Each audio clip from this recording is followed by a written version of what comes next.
What goes into a good street slash, weekend warrior autocross type shock? A lot of things. As we mentioned earlier, Afco has a long tradition of circle track racing, of drag racing. The demands in those shocks are very high. It has to be precise, it has to be consistent, it has to be a lot of those things.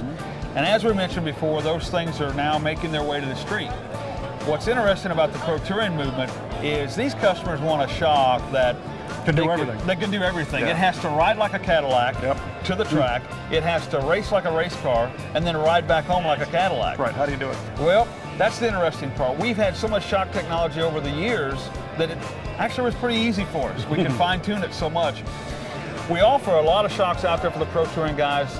The two probably most popular ones are your double adjustables, and then also we have this canister double adjustable, which I have here. This piece right here, basically what you have is it's a monotube style shock, so you get that big piston, a nice smooth ride. And this here is actually a reservoir that has a bladder inside it that you can put adjustable gas pressure in. And what's interesting about ours is there's a lot of shocks out there that you can adjust what we call the compression and the rebound. Sure, right.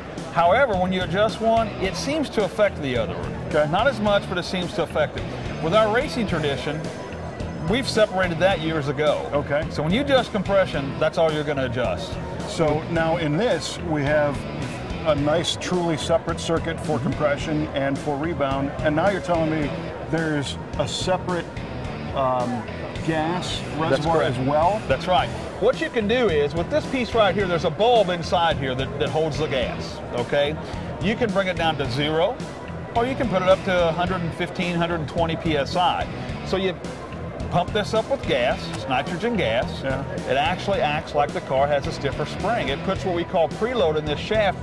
As you air this up, this shaft will come out. Oh, no kidding. That's correct. Wow. So is this whole thing is a gas system, or is this also hydraulic?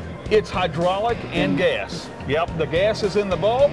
All the oil and hydraulics is outside the bulb and in this Very right here. interesting. I'm familiar with some of the high-end European cars used a hydraulic oil shock with a reservoir of nitrogen, compressed nitrogen. There you go. And you hit a small bump, the nitrogen compressed, hit a big bump, and it was the hydraulic. So you got kind of the same deal, but it's exactly adjustable. right. And it's ride height adjustable as well. Because it's a coilover. Because it's a coilover.